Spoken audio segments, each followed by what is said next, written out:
This is the Untold Italy travel podcast, and you're listening to episode number 81.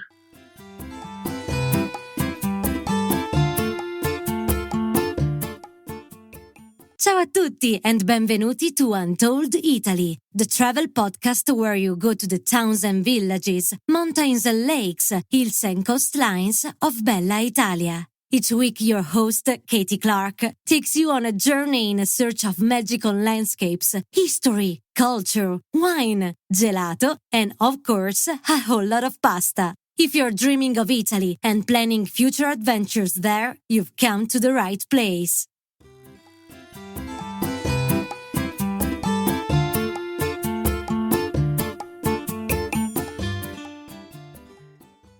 Ciao a tutti. Hi, everyone. I hope you're all happy and well.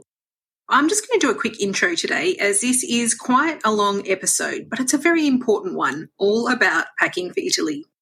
This is a topic that comes up daily in our Italy travel planning group. And so I asked my lovely friend, Corinna Cooke, who is the author of the Glam Italia travel guides and a small group tour leader, to join me to share her tips on making sure that you get your packing right for your trip to Italy. Corinna is just back from Bella Italia herself, so she has had a chance to test out all her expert packing tips very recently. Today we're going to answer all your questions, from whether to pack carry-on only or if checking a bag is a better idea. And Corinna is also going to give you some her tips on how to plan your outfits. So without any further ado, let's get started. Benvenuta, ciao, and welcome back once again to the Untold Italy podcast, Corinna. Hi, thank you for having me back. Oh, it's so great to have you. And fresh off the plane from Italy, aren't you? And it feels so good to say that. So tell everyone, how was it? It was incredible. It was amazing being there. Obviously, there weren't many tourists, so it was kind of wide open and you could just, it was wonderful. Just fabulous. Where did you go? So I spent a lot of time up in the Veneto. Then I was in Tuscany and then just a couple of days in Rome on the way back out. I was there actually working on multiple projects, so I was running around like a flea in a fit, but it was really great. Your photos and all your stories on Instagram, I was a little bit jealous, I won't lie, but I was so happy for you to be having that experience. It really did look amazing. All right, so I did ask you on to talk about packing, and I think this is one question that comes up pretty much every day on our Facebook group, Italytravelplanning, which has got a lot of people joining at the moment, and it probably comes up maybe, I would say, at least once or twice a day. And I asked Corinna because she has a lot of experience packing for Italy, and I've got some opinions on this too. So I thought we would have a little bit of a chat about what we think about packing and how to do that effectively. So one of the big trends, I guess, in the past, maybe 5 to 10 years is people who are kind of very passionate about travelling with a carry-on luggage. So let's talk about luggage first and what luggage to choose, because I put my hand up. I am not on team carry-on. I understand why people... Me neither. I understand why people would do it, but it's not for me because I just want to know where the shopping goes. How about you, Corinna? Yeah, no, I'm definitely not a team carry-on, partly because where the shopping goes, partly because of your liquids and your toiletries and all that stuff. So, it just, to me, it's just a nightmare. And then you're so confined with what you can bring. Not for me. And I think people do it because they can get a cheaper airfare maybe, and they don't want to be carrying around their luggage over cobblestones and all of that type of thing. But I think it's kind of like looking at it from two extremes. Like, yes, you definitely do not want to be taking a huge suitcase. I think unless you I think Corinna mentioned to me before, unless you're like the Kardashians and you've got like a fleet of limousines taking your luggage with you, then you don't want large luggage. But yeah, there is a happy medium, I think.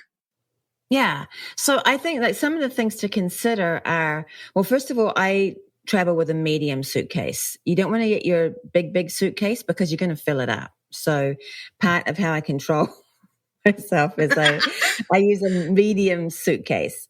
Then you want to get the 4-way, the 360-degree wheels. You want 4 wheels, 360. because when you're having to move it a long way across an airport or through a train station, you want that glide, because otherwise what happens is you start pulling and you start taking the stress on your lower back, which you don't want that while you're away. Even though you're not necessarily going to throw your back out, then it's just, when you got a sore back and you start getting irritated, and it's just get the easy gliding ones. It makes a lot of difference. Another thing that I do, because I got a few years ago, I swapped and got Away luggage, which is it's kind of a trendy, all over social media luggage brand. But what I really like about it is it's ergonomically designed, because I was starting to get a lot of sore back stuff with my previous luggage. And this thing, the way the handle works and everything, it just glides. You've got no stress on your lower back. And that's a real big thing. Mm-hmm. Guess what? I've got Away luggage too. Oh, you do? We're like twins, really. We really are. But what I also love about that is it's got its inbuilt laundry bag. You can put all your laundry in there, and it's got a compression so you can squish more stuff in. But it's also a pretty sturdy case, and it's got the TSA locks built in as well, so you've got that security. Oh, look, it's worth the investment, and I'll put a link to those in there. I've actually got an article on the luggage that you can take. And so some people really like to take backpacks. That's not for me. Again, like you, back issues. But yeah, you don't need to take the smallest bag you can find. I think if you go for a medium, you can get it on the train, you can get it in a car if you rent it, and then you can do some shopping. And, I do like a shop, but it's just these beautiful artisan wares that you will not be able to get at home that you'll be able to buy. It's not like, shop till you drop. It's like the beautiful souvenirs and things that you might like to remind you of your trip when you get back home. I think it's part of traveling, I think. I mean, I go over there all the time, but I still bring back a lot of stuff. Like, for example, I like drinking Nespresso, and Nespresso pods in Europe are half the price they are in America. So load up on those while I'm there. I always bring back about 20 sleeves.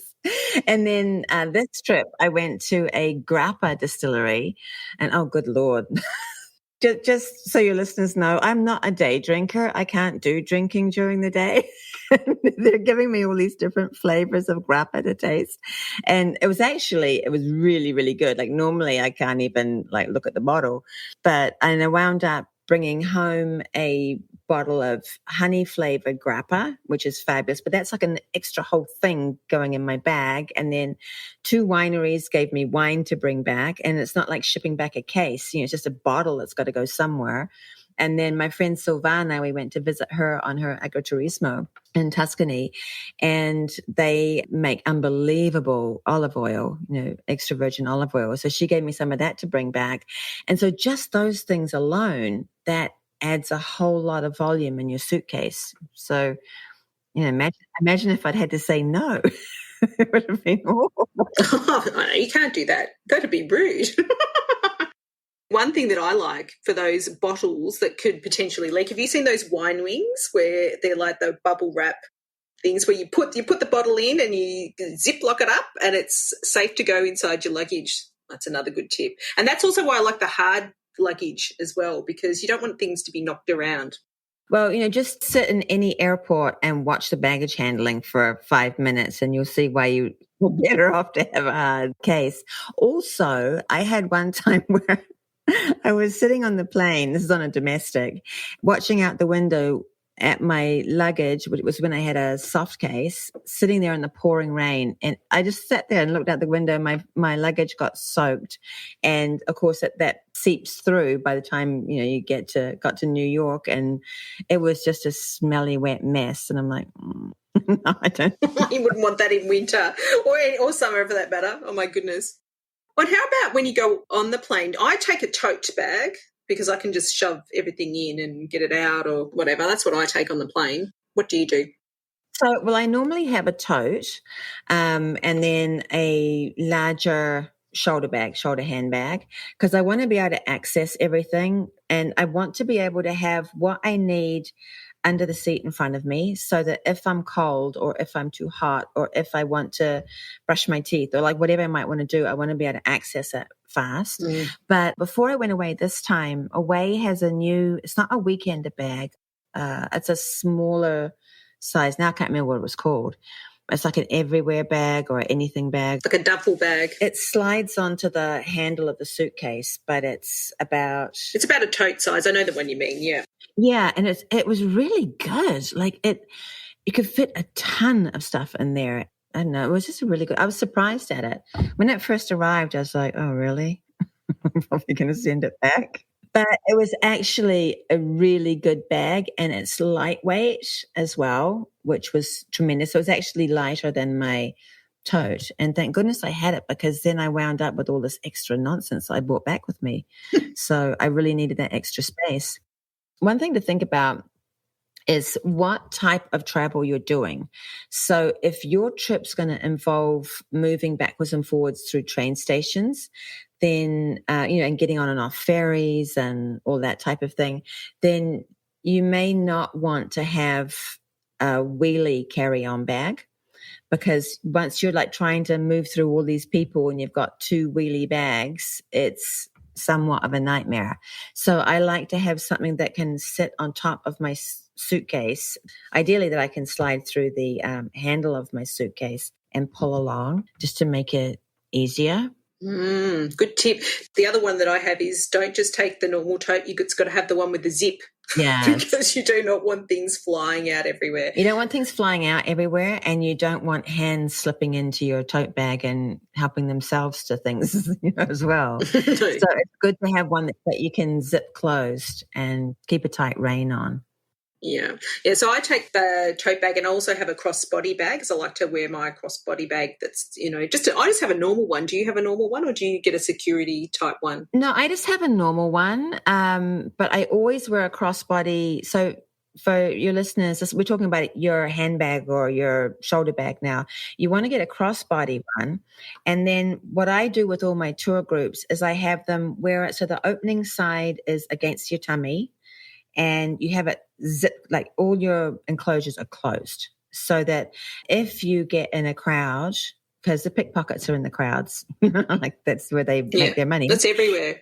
Yeah, they're going to be fast, and you're not going to know which way is up, and your stuff's going to be gone. And everybody goes, oh, I'd notice it. And it's like, no, you wouldn't.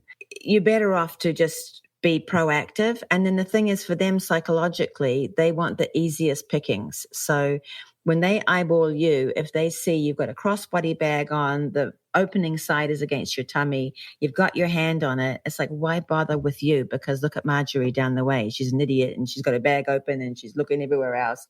They can get in there and get the stuff quickly and move on. So, and sorry to anybody who's listening called Marjorie. Yeah, sorry, Marjorie. You just got to be a little bit savvy about stuff like that. So, that's another tip. But I start planning my travel packing when I book my trip. So as soon as I'm committed to I'm going on this date, now I'm mentally figuring out what I'm wearing, and what I'm going to take. Some of the things that I do is, first of all, I look at what season am I going in. And because I want to be as pared down as possible. I want to have as few things, like I don't want to have one extra garment that I don't need, because that's just space and weight. And up the years of traveling, I've kind of got it refined down a little bit more. So if I'm going to Italy in the summer, and if I'm not going to be up in the north, then I know I'm probably not even going to need a sweater. I'm not going to need a jacket. I'm not going to need a just in case, because it really stays pretty warm all the time. So I'll really refine that packing down. If I'm going in the winter, then I have a whole different set of criteria for what I'm going to pack. So really figure that out. Figure out how many days you're going for. And then one of the things that I do is I make I use those box calendars, where it's on like a grid rather than a writing downwards one, because that's how my brain works. But I'll write in where I'm going to be each day. So like Capri, Sorrento, Amalfi Coast Road, wherever else I might be going, like Florence, out in Tuscany. Like I have it all written down. And now I make a plan of what I'm wearing each day. It's going to give me one less thing I have to think about. It helps me to figure out if I'm going to be doing laundry or not, how I can have clean clothes all the time. And it also helps me figure out things for taking photos and stuff, which I'll get up to in a little bit. And then you want to figure out, you also want to take into account what type of trip you're doing. So, for example, are you going to be on a cruise? Are you going to be staying in hotels the whole way? Are you going to be doing Airbnbs where you have a washing machine and can do laundry? Because they really change things up. And you might be thinking, well, I'm staying in a hotel, but I can send out for laundry. But if you're moving at a fast clip, your laundry might not be back. So you can't guarantee that you could put your laundry in at 6:00 tonight and have it back at 8:00 tomorrow morning. So those are things to put into your equation as to how you're packing, what you're packing. And, you might be staying in an Airbnb situation, but be like, guess what? I don't want to do laundry while I'm gone. So if that's the case, you need to make sure you're going for 14 days, you need like 16 pairs of underwear or like whatever.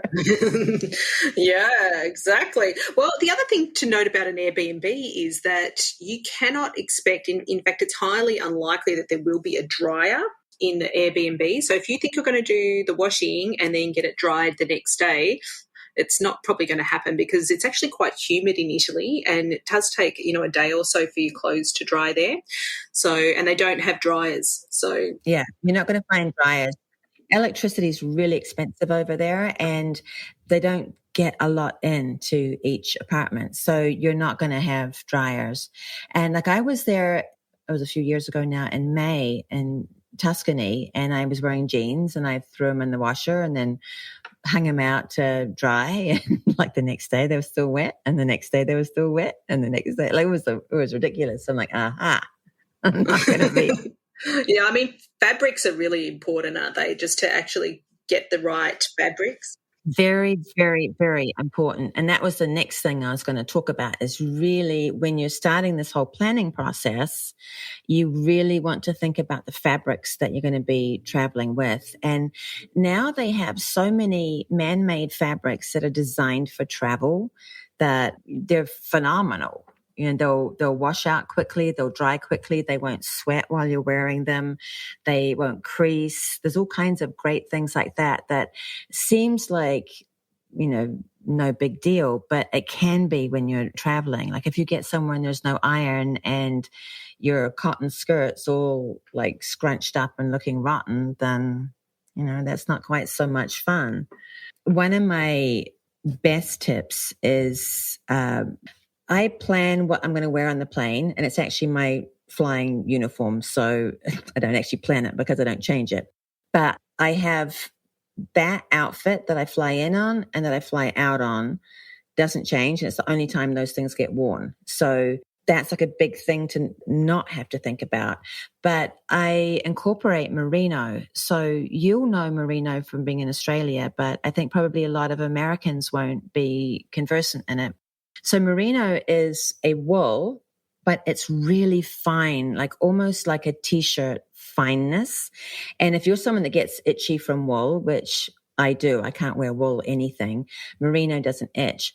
But what it does do is it temperature regulates. So you can wear it in Fahrenheit from like -20 to 75 degrees, which is like, I don't know what that is in Celsius, but up to say 20, 25 degrees, and it'll regulate for you. So when you leave somewhere cold and fly to somewhere hot, it helps you. Like it's really, really great. Or I get really cold on planes, but I live in Phoenix where it's 1,000,000 degrees all the time. So I don't want to have to be like having 1,000 things that got to change in and out of and all the rest of it. I can just throw on a merino sweater. It's going to be the weight of a t-shirt, basically, slightly more than a t-shirt. And it will be cool while I'm in the hot places. And if I'm like running through an airport, which I've run through many airports in my life, it's going to regulate. And merino also, it wicks away perspiration. So if you get hot and you start perspiring or ever had to run across Philadelphia airport, which I've done, you're going to like crack a sweat. This is going to wick the moisture away from you. They have like anti-smell properties to them. So it's just something in the way that merino works. So if you're going in the wintertime, for example, and you're wearing merino, you can wear that merino sweater over and over and over, and you're not going to get stinky because of how merino works. It's so genius. And then it's really thin, so it's lightweight. Well, I also like the Uniqlo Heat Tech. They're like little undergarments. So they're not quite thermals, but they do similar things. So I kind of like to layer up with my wool, like you're saying, and the Uniqlo Heat Tech undergarments because they're thin. They're not those chunky, when you have chunky thermals and you feel like the Michelin man going down the street. Oh, yeah. Like that to me would be a nightmare. And then I'd like psychologically overheat on the plane anyway, just having that on. But when you have these kind of base layer fabrics, they're the perfect thing to travel with. And you can have the warmth, but not take up the space. It's not like having a chunky sweater. It's just like having a long sleeve t-shirt. There's a few companies that make these fabrics and they're incredible. I just always use like traveler fabrics that are just going to work with me. So I have that in my planning process. And then I normally have a rack that I'm just constantly like putting things on, taking them off, and like mentally figuring it all out. I want to make sure that each garment that I'm packing is going to get worn twice, minimum. Do you have Eddie Bauer over there? No, but I know it. So they have these fantastic pants called departure pants. And they're just like this lightweight fabric that works really well for travel. And there's another company here in America called Athleta. They do a similar fabric pant that you can wash them out, hang them up, and they will dry overnight. They're great to fly in. They're just really good fabrics that work with you. So for example, if I'm taking 2 pairs of departure pants, they take 0 space, but I'll plan on wearing them 2 or 3 times each. Your best bet is to plan separates because then you can mix and match and you feel like you have more outfits.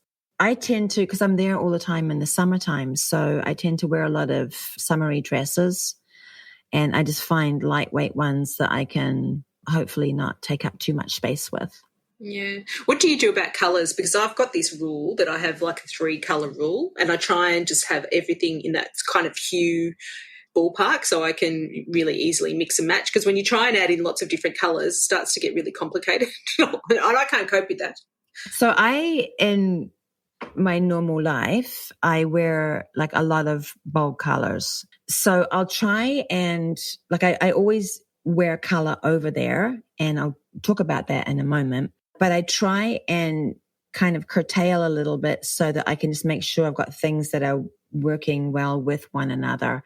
If you have too many things, you just wind up having too many things. So it's a good idea to be able to try and stick to a certain color palette and maneuver around within that. In the wintertime, I'll wear quite a bit of black if I'm traveling in the winter, but in the summer, I mostly avoid it. Like I might have one black top, and I used to have like one black travel dress that I would throw in for the summertime. But I'm always thinking about the photos that you're going to take, which sounds trivial, but when you're taking your travel photos, this is kind of creating your legacy, and this is your story that you're leaving your children and your grandchildren and all the rest of it. So rather than just being a throwaway thing, I like to really think it out. And, and plus I've been in the fashion and entertainment industry for my entire career. So I also factor that into it as well. But I look at the places that I'm going and I plan my colors around that. So for example, when I'm in the Amalfi Coast, or if I'm, for example, in the Cinque Terre, if I'm going to Burano, anywhere that's very colorful, I want to have color on. Because if you're wearing black and you're on the Amalfi Coast, you are the dead space in every photograph that you're in. You want to be vibrant with the place that you're at.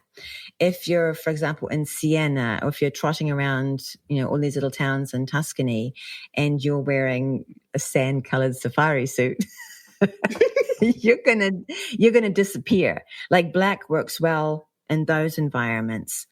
So I really think it out, and I'll look, even when I'm going to places I haven't been before, I'll get online and look at them and see kind of what it looks like to make sure that I'm not wearing colors that are counterproductive for that. That can make you feel kind of fresh and nice.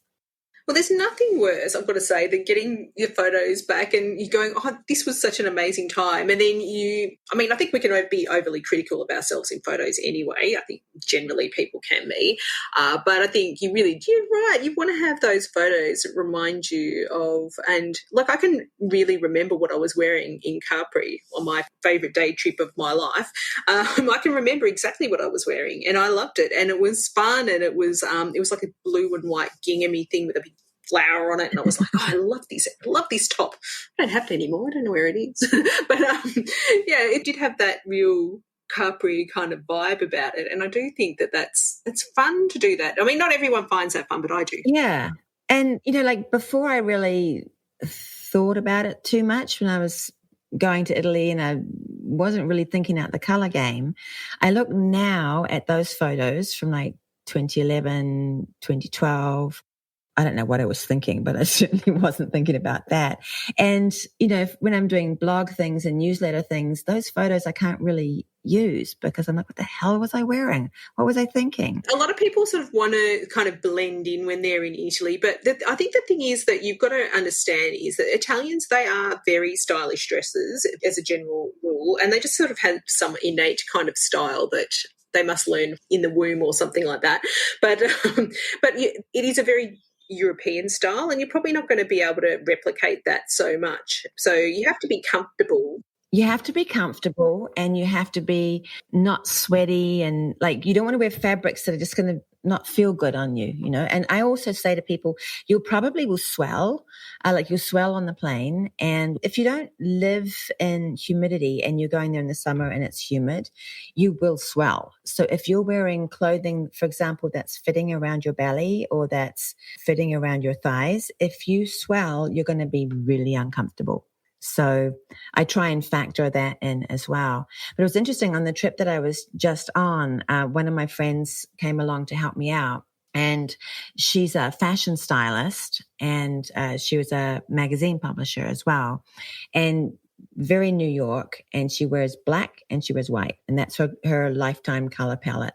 And we got there and I was like, girlfriend, we're going to get you in some color. And she's like, but I was like making her wear all this color, and you can pick up these fabulous linen dresses over there for nothing. They're like 20 euros.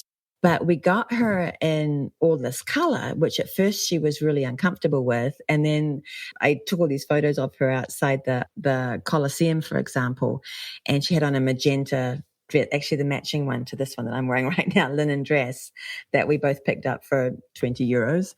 And it was like, boom, it just sets the whole thing off, and it suddenly makes this picture really exciting because it's not about the building with this person in front of it. It's about this dynamic person with this sensational building behind her. And it was just such an incredible juxtaposition seeing that.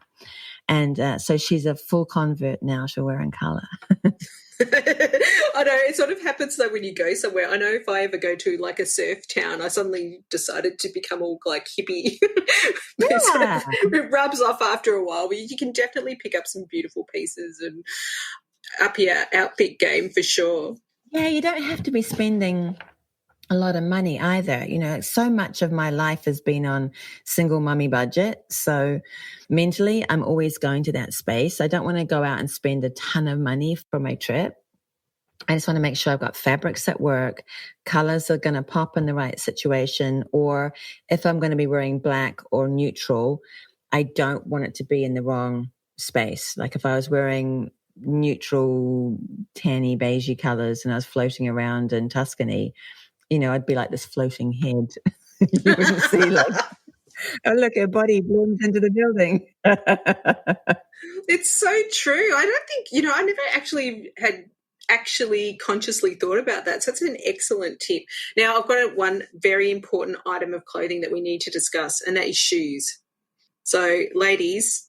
Okay, so Italy is all walking, and it's really important to understand this. You are going to walk more miles than you've ever walked in your life. And it's not flat tarmac. It's cobblestones and uneven. And so your feet and your ankles are going to be doing an enormous amount of work.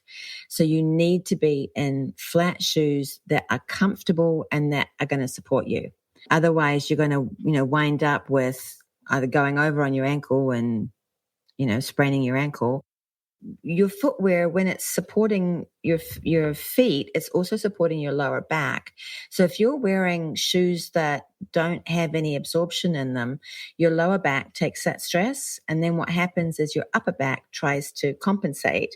So then before you know it, your shoulders are sore, your upper back's sore, your lower back's sore, and you're on this trip where you're going to be walking everywhere. Plus, it's so much of it is on hillsides and like you're up and down and all over. So you really got to be comfy shoes.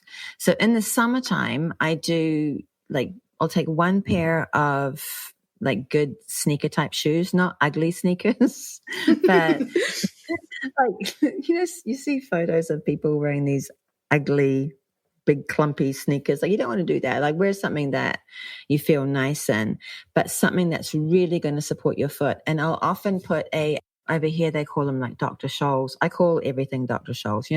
Those inserts that you can put in to give you some extra cushioning. And then in the summertime, I'll have one pair of sandals that again have some really good cushion to them and that I can walk for forever. There's this company called Soft, which is SOFFT, and they have a sandal called the Mirabella. And, when I'm over there, because I'm over there, I'll walk with all my tour groups. I'll be over there for a long time. And so I keep track of how many miles I'm walking or how many steps I'm doing. And my Mirabellas average 315 miles before I replace them. Oh my gosh. So it's a good shoe, but you want to get something like that really, that you can walk for forever in. And I try to tell people just keep it to 2 pairs of shoes. You don't want to fill up your suitcase with all these different shoe options because you're probably not going to wear them. So 2, maximum 3. Mm-hmm. If it's a winter trip or if I'm going when it's going to be raining, I'll normally do like a boot that goes up to the ankle, like a little bit past the ankle. I don't want to have a great big boot because that's a real nuisance to pack and travel around with and all the rest of it.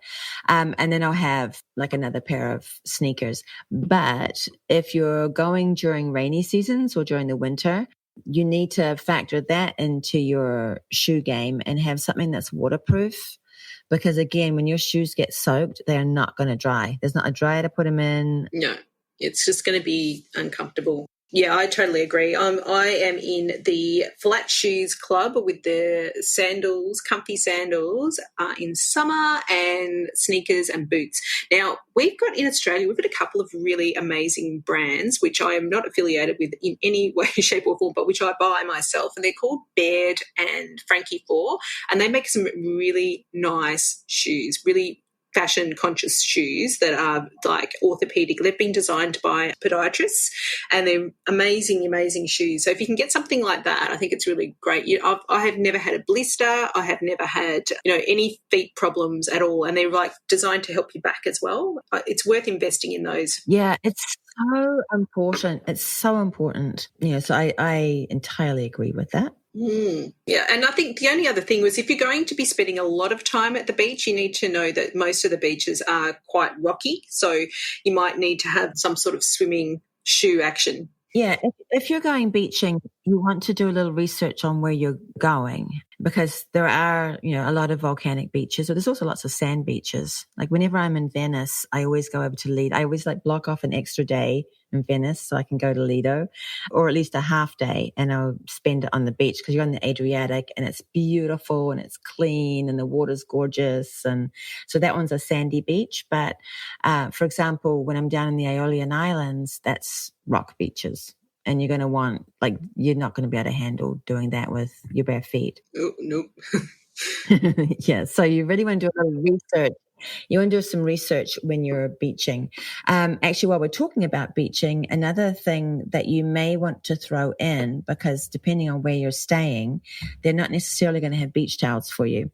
So I have, those Turkish towels, the Turkish beach towels, they've got a special name. I can't remember what it's called, but they're very thin. They're not like a normal towel fabric, but you can double it up and use it as a scarf or a sarong or whatever.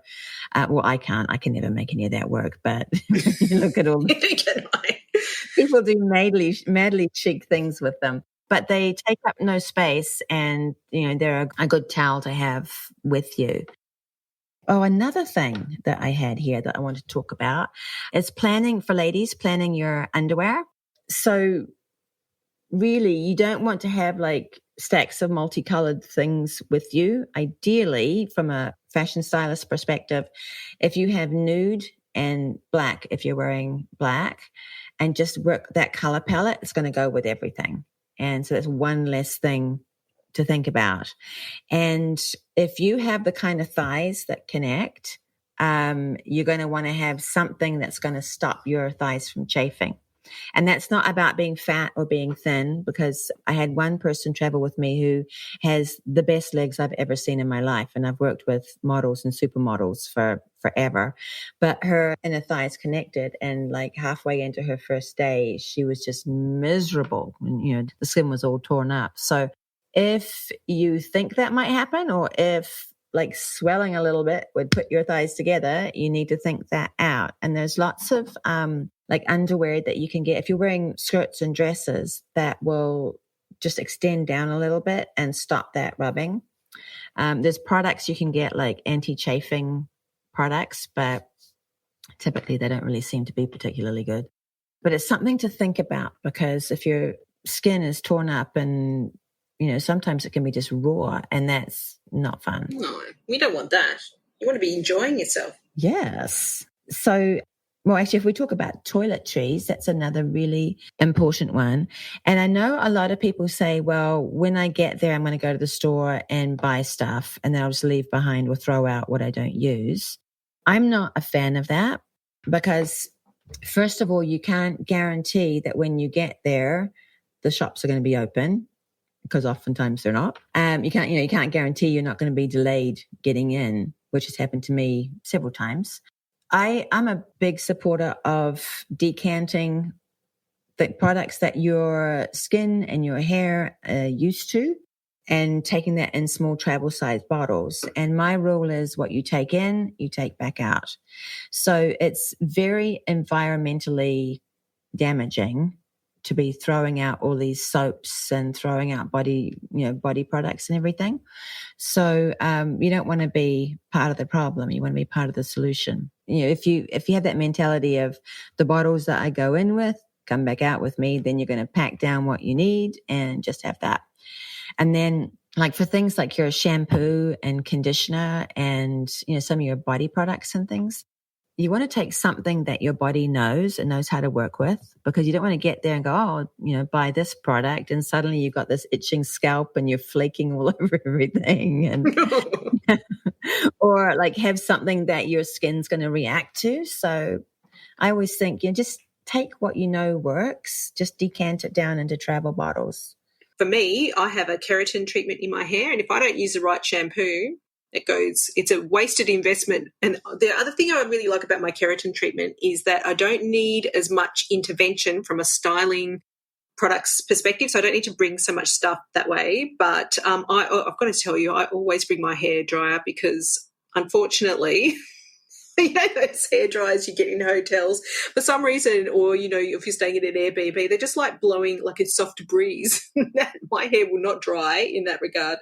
I have an amazing, amazing travel hair dryer, and I've been through a few of them. On my Amazon page, which is amazon.com/shop/Corinna Travels, you can go on to like travel gadgets, I think it is.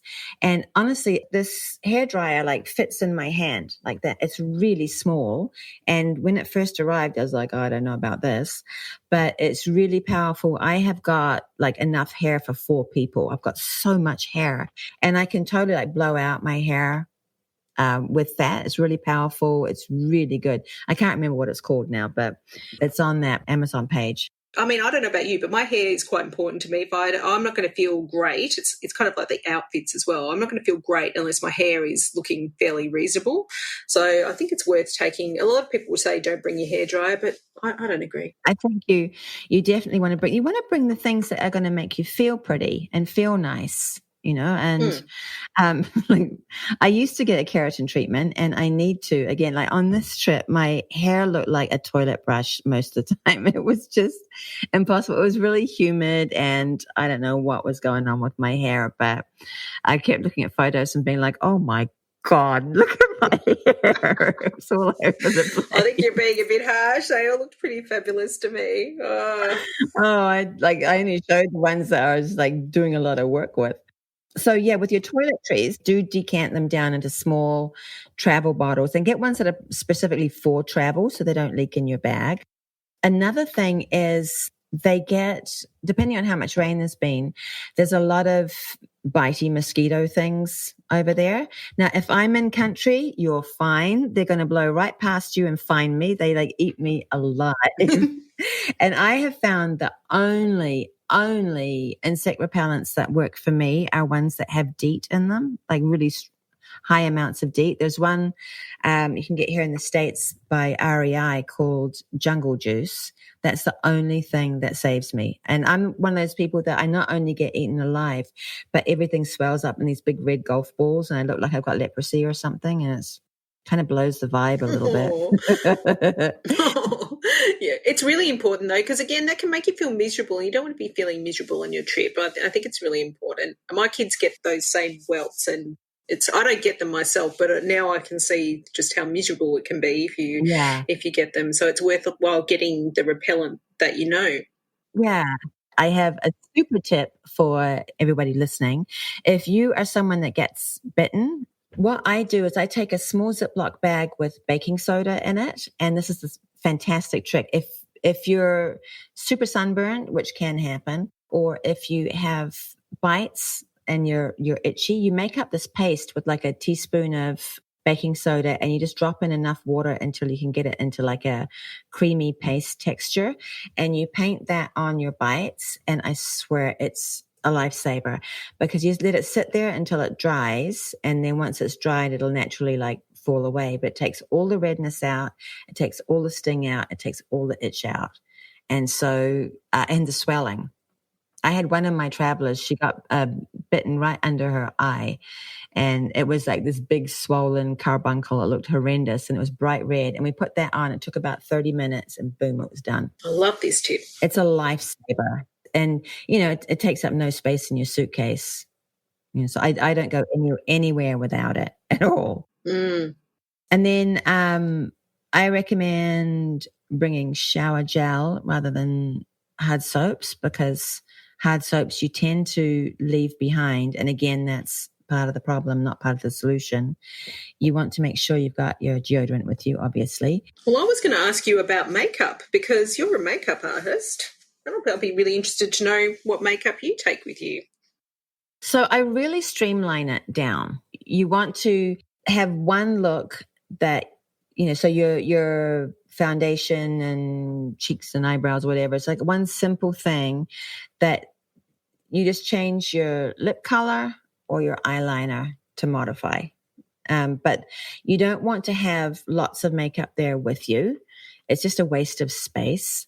You can buy little empty palettes that you can transfer over like your 4 eyeshadows and your blusher into. And so now you've got this little rectangle with your stuff in it. You really want to condense that down and really simplify it so that you feel pretty, but you're not just having too many things. I had one group where they had these giant eyeshadow palettes and all the stuff with them. And I'm like, what are you doing? That's like far too much. You're wasting all this space.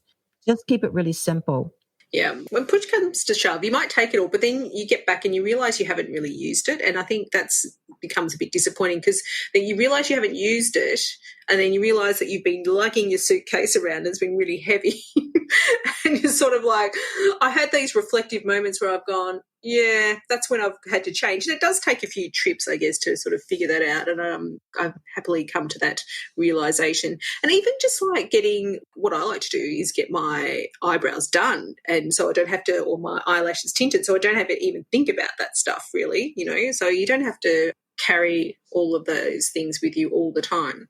Yeah, and I decant down my foundation. So I take a really, almost like a BB cream kind of foundation, really lightweight, because you don't want to have that Kardashian face, where it looks ridiculous, especially over there, because like they're so chic and so sleek. And if you see, like I'll see tourists stomping around and they got their contour going and their highlight going and all this other nonsense, it looks goofy. So I want to have a nice sheer base where it looks like skin, but obviously most of us, can look a bit raw. we're just plain. So I'll have like a BB cream. I'll have one simple blusher that goes the whole way through it. Whatever I'm using for my eyebrows. For my eyeshadow, it's like I'll take 3, colors: light, medium, dark. That's it. And I just do the same thing every single day, and we'll just change up how much eyeliner I'm wearing. If I want to do a pale lip, I'll have a bit more liner on. If I want to do a darker lip, I'll have a bit less, but really streamline the whole thing right down. And it helps when you get into that whole psychology of, I'm going to go with a not full suitcase. I've paired out all of my outfits. So I know these 2 lipsticks are going to work across all my outfits. And, I've got this really simplified routine. And then I also always take facial sunscreen.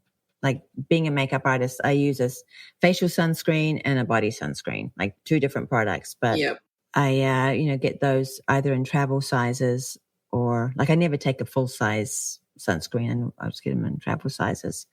We've talked a lot about makeup, and I know there are men out there that wear makeup, and that's great, but we haven't talked about men. It's been a very female perspective. So how about for the guys? What do you suggest? Because I know, I do review my husband's packing before he gets on the plane.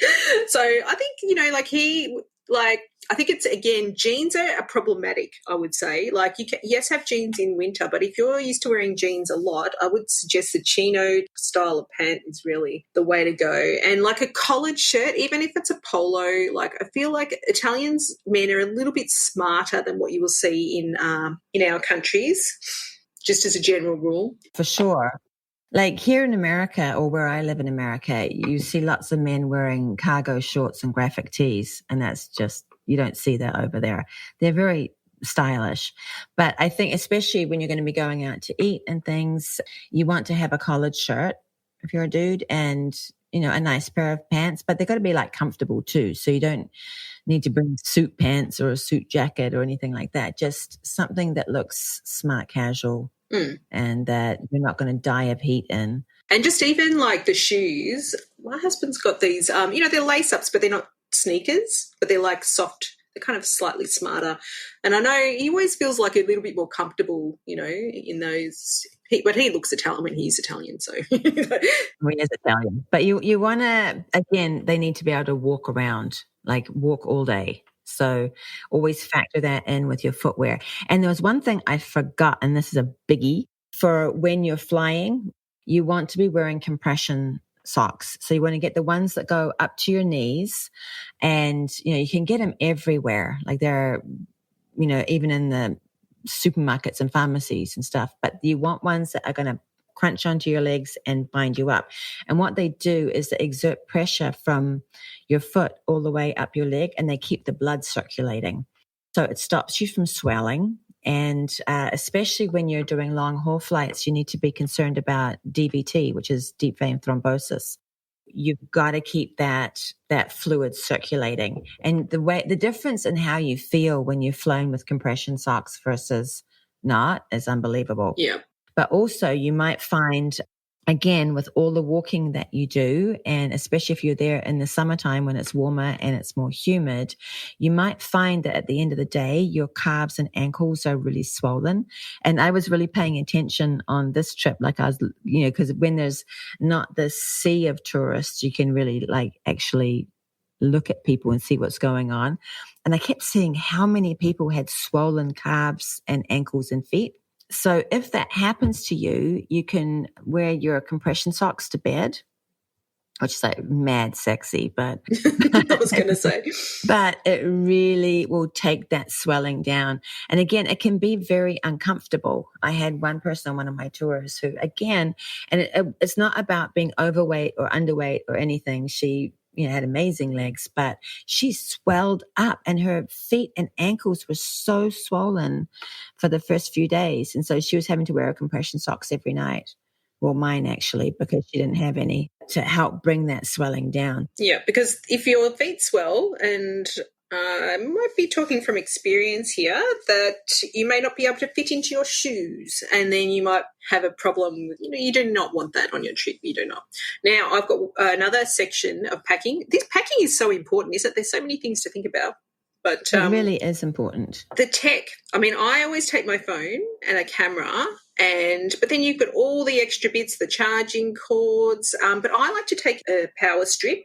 This is one I got from my dad, actually. It's like, he used to travel a lot for work. He goes, don't buy all those extra plugs and everything. Just buy a power strip and one plug, so you can plug everything into the wall, and you can have, like, they all come with USB ports now as well, so you can charge your devices.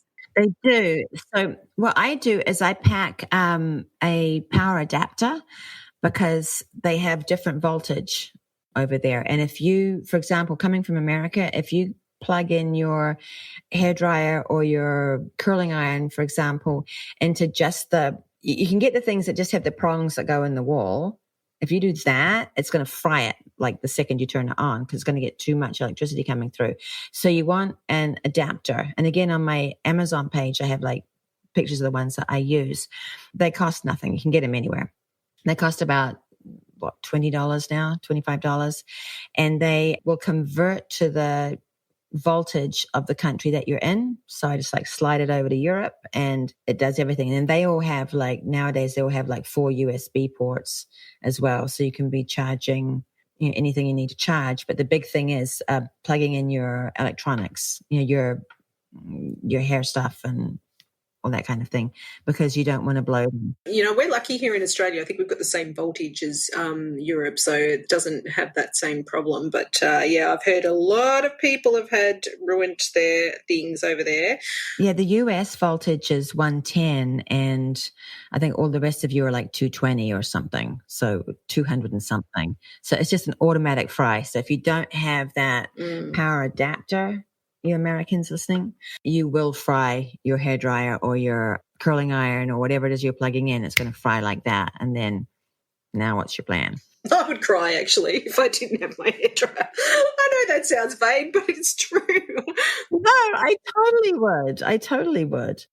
Another thing is with your cell phone, depending on where you are in the world, you need to check in with your cell phone carrier and find out what their international plan is, because you don't want to get over there and find that you're running up like a $700 phone bill.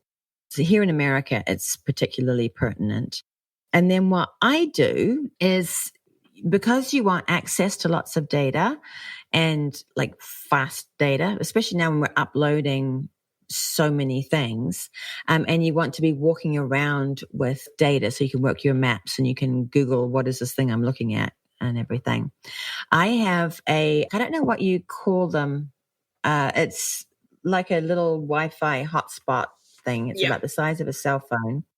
And I actually got my first one I bought at the airport in New Zealand at Vodafone. So you already have those in Australia. But the one I have now, the first one I had, it was brilliant. And I left it on a train in Italy. So then I had to buy another one. And I just went to Vodafone in Italy and bought it. And it was $60 to buy the gizmo. And then the SIM card that they put in, just on this trip, it was, I think, $11 for 50 gigabytes of data. And then I can have multiple devices. So my friend Jennifer, who just traveled with me, she was able to be on it as well and upload everything she wants and do everything. And we just had this ton of Wi-Fi. We were never out of data.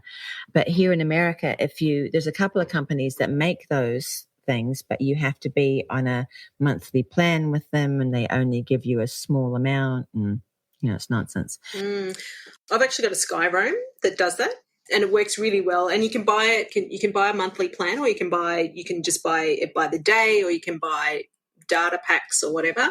And I've used it all over the world, and I love it. It's about the size of maybe a quarter of a can of beans or something like that, and it's light.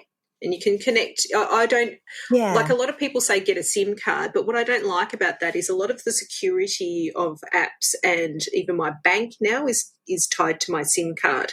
So if I take my SIM card out, which has got my number on it, which has the authority for everything, you know, I'm in real trouble. So, and also I like people to be able to contact me on my normal number. Yeah. So I think I agree. I think the way to go is the Wi-Fi hotspot. And, yeah, there's a few different options. So I've had my little Vodafone gizmo for I don't even know how long. But they're phenomenal. And if you're going to be there for a couple of weeks or more, it's really well worth your while. And then another thing that I sincerely recommend to everybody is that you get I call them all MOFIs, but you know, those external chargers for your phone. And you want to get one that's got at least 10,000 mAhs so that you can take an iPad and a cell phone from completely dead and charge them all the way up. And I always have one of those in my handbag because I'm always either charging my Wi-Fi gizmo or my phone, like between the two of them. So something's always running out. But you don't want to get in a situation where you're somewhere fantastic and you want to take these photos on your phone and your phone's dead. Or where you need to get maps up to find out how to get to wherever you're going and your phone's dead. You don't want that. So it's really handy to have, you know, like what are they called? They're like external phone batteries. Yeah, external batteries. Mophie make them, yeah. But I think what I like about the Sky Room is it acts as a battery as well. Yeah, that's cool. I got another techie thing that I learned from one of the photographers that I work with. If you're taking a camera, like you can't always have your laptop and all of your gear to like upload from your card. So my friend Keith Pitts, who's a photographer here in Phoenix, he said to me, take a second SD card and every day swap it out, because that way, if your card fails, you've still got half your photos. If one of your cards fails, you've got half your photos. If somebody steals your camera, you've still got half your photos. Like you got the photos from every other day back at your suitcase, you know.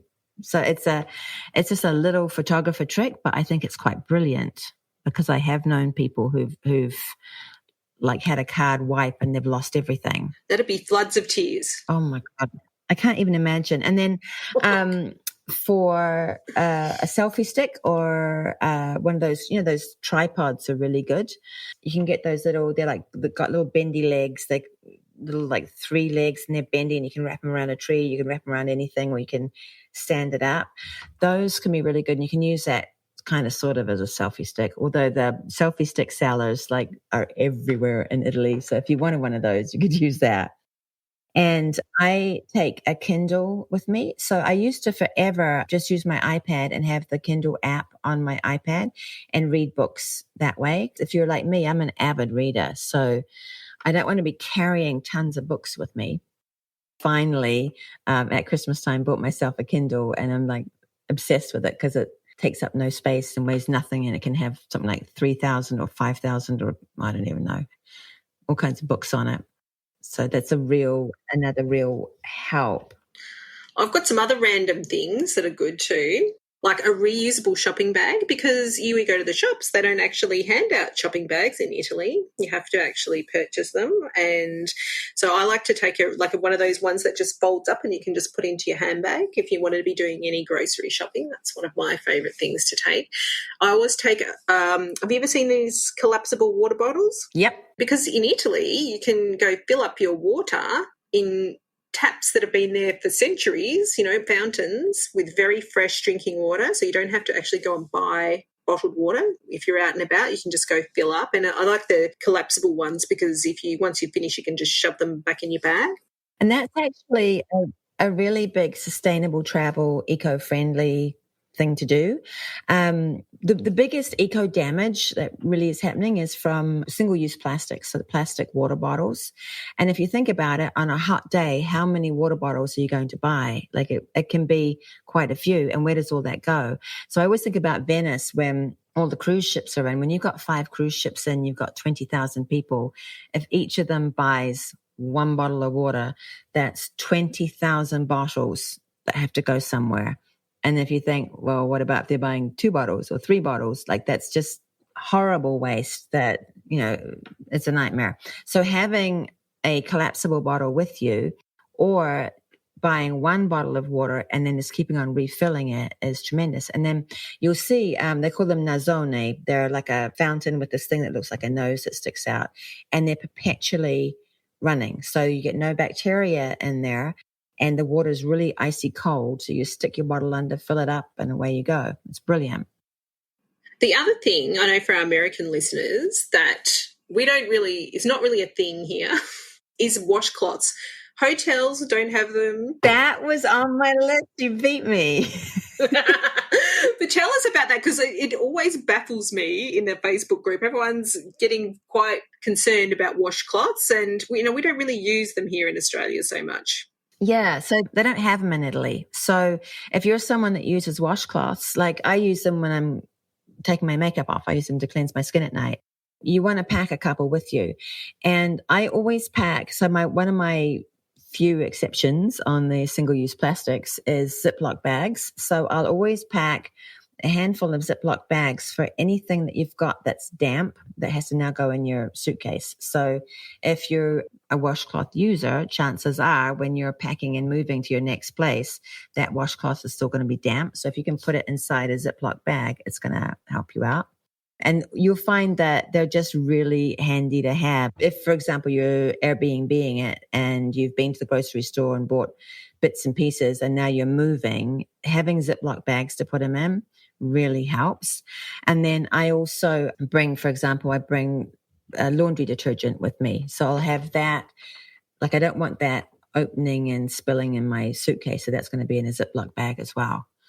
I want to tell you how to avoid the whole Ziploc bag thing completely with your laundry detergent. Have you seen these laundry detergent strips? Light as a feather, and they just go in the wash. You only need like one little strip, and it's like like two pieces of gum or something like that, and they go in the wash. They do an amazing job. I haven't seen those. Oh. So I learned something new. Yeah. There's something else I was just going to tell you then too. Oh, yeah. So I have zero travel phobias apart from one, and that's bed bugs. I'm phobic. Like when I go into a hotel room, for example, I always tear back the bedding and have a look, and it's something that would just give me the screaming heebie-jeebies. Anyway, I always put those dryer sheets, the smelly dryer sheets that you throw in the dryer.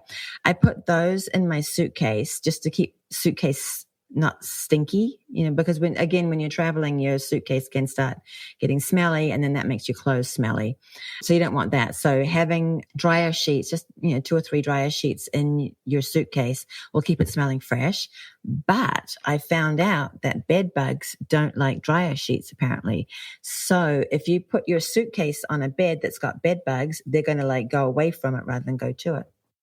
That is a good one. The other thing, which I think is a kind of like a must-have, is especially if you're a woman, is a pashmina for a couple of reasons. One is to keep you warm. It's like a proxy jacket in the summer. It will keep you, just cover up. Yeah. But also, if you're out and about and you're going into a church, you do need to cover your shoulders. And if it's a hot day, you can just put the pashmina over your shoulders, and that's fine to go into the church. And it's really important.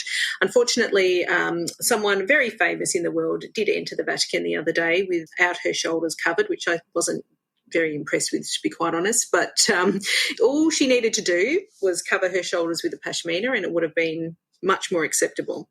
Yeah. Even just a simple scarf, and you can buy them in the markets there for $5. But just having a pashmina is great because it'll keep you warm on the plane. So they're very, very useful. But I always have at least a scarf tied to my handbag so that if I'm going in somewhere, I can cover my shoulders. And that's just kind of a respect thing as well. And, you shouldn't be wearing, mid-thigh skirts and stuff to go into churches either, because all the churches are, they're functioning. And they cracked down on that at the Pantheon in Rome over the last few years. They won't let you in if you're, got all this bare thigh happening and shoulders out and everything. So it's a really good, really important one, because you want to be respectful. Of course. All right. Now, Corinna, we started this conversation talking about testing. This is an epic episode. But I think there's some important things we need to take with us just in these COVID times. We do need to take our own masks because it is still a requirement I can imagine it's going to be for some time to wear masks indoors and on public transport, etc. So we don't want to be taking a whole heap of disposable masks with us. I think everyone now should have like a collection of masks that they can take with them. Well, on the planes, some airlines require you to have medical grade masks. Okay. So your KN95s are like, that's what I flew with. And what I like about the KN95 is that you can seal it at your nose. They kind of have a pouch over your nose and mouth, because I find for me, a lot of the time I end up sucking the mask into my mouth, and then you start getting frustrated and irritated. So KN95 is really, really helpful. And you want to check in with your airline as to what their mask rules are, because you don't want to get there with your fabric masks and find that they don't allow. Like I know Lufthansa is KN95 and that's it. And I can't remember what American Airlines was, but you have to have a mask on the entire flight. And I think that rule might stay in for a while. So you need to be making sure that you have a mask that is comfortable, that you can actually breathe in. And, that doesn't give you Dumbo ears. No, you don't want that. And I think as well, just like, these are the things that it's just those little things, and if you forget them, it's annoying. Another little thing that people forget is their medication. Take a copy of your prescriptions. Take a backup credit card. Yeah, you want a backup credit card. You want to take a copy of your prescriptions, and you want to separate any of your prescriptions so that they're not all in one place. So if you've got them in your suitcase and your suitcase doesn't arrive when you do, then that can be a problem. If you've got all of your medicines in your carry-on and they get confiscated for whatever reason, now you got a problem. So just separate them off, and then that keeps you safe. With the whole COVID thing, I didn't want to get into a situation where I got over there and got sick and didn't have the things that I would like that I know. So for example, here in America, we have Dayquil and NyQuil, where if I start getting like a bad cold or something, that's what I'll take.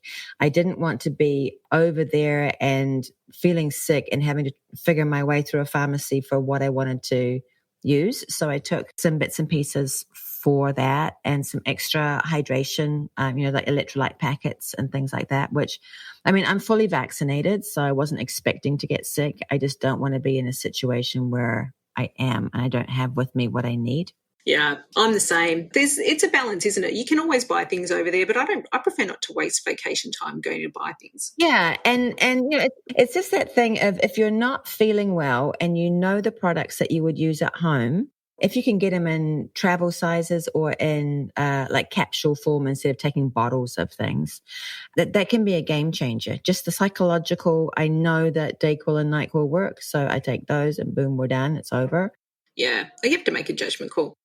Corinna, I think we have packed. We have everyone packed. I think we've thought of everything. I can't think of anything that we haven't. I do. It's how you pack. So I'll go really, really quickly with this. Oh, yeah. So sometimes I'll use packing cubes, or I'll normally do like a combination of things. So packing cubes can be really helpful, like separate off your tops, separate off your bottoms, separate off your underwear, your swimwear, whatever. It can be really, really effective. I roll everything. So when you roll your clothes, and you can go on YouTube to see how to roll your clothes for travel, it just condenses everything down so much. And then it helps you stay very organized in your suitcase, which again, you want to be. You don't want to have like a big schmozzle with everything all over the place. If you can roll all your things, so all your tops are in a row and all your pants or skirts or dresses are in a row, it makes everything work really well.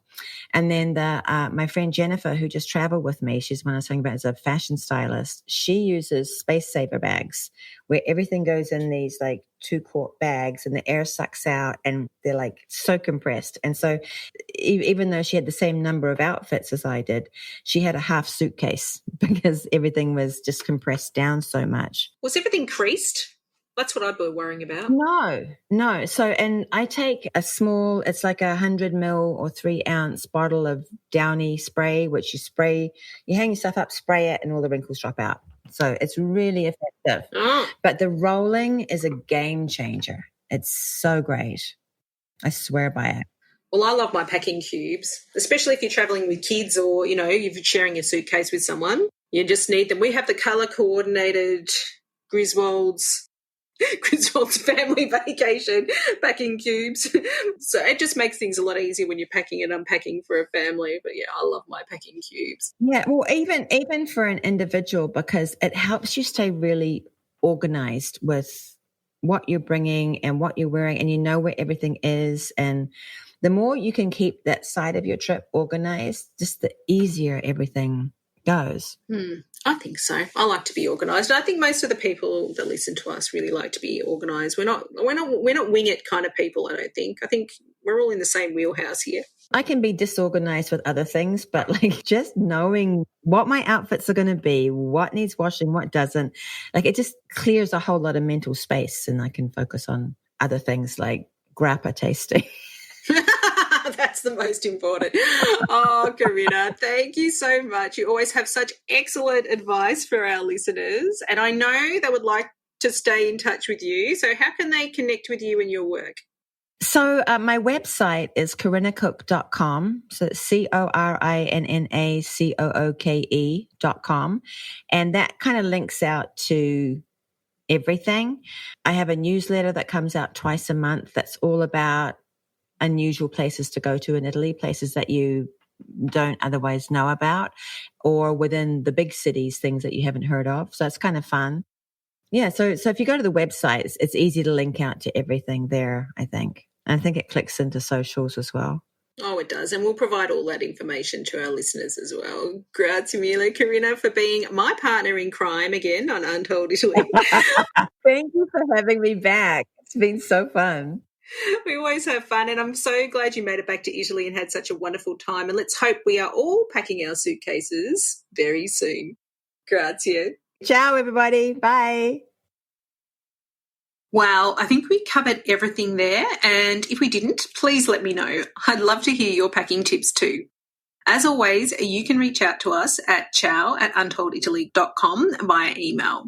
Now, we mentioned quite a few of our favourite products on this episode, so if you're interested in them, please head on over to the show notes at untolditaly.com/81 for episode 81, and you'll find the links and details there. Next week, we have another trip report for you from a family who has been exploring Italy since their kids were pretty young.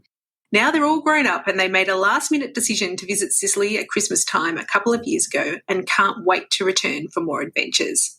So stay tuned for that episode next week. Enjoy the next few days and ciao for now.